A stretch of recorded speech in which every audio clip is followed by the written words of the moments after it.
Hello, in this video I'm gonna show you how to fix your RUGONE Xever 7 Pro not charging via the docking station.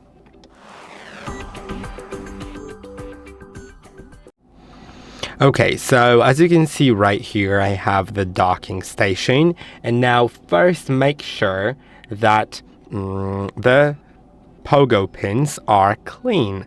To make sure that, you just need to clean them with some rubbing alcohol on the station as well as on your phone right here.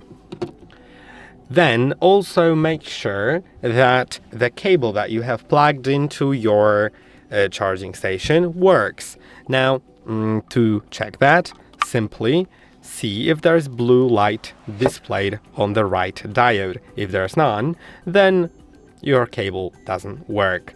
Now, another thing is that it won't work with a case on.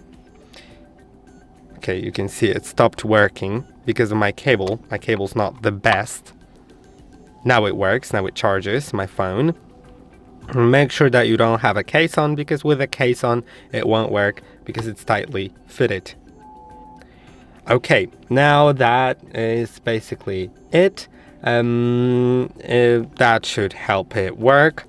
If not, then there may be some other issues that aren't as easy to resolve as here. I hope that this video was helpful. Don't forget to like and subscribe, and I'll see you in the next one.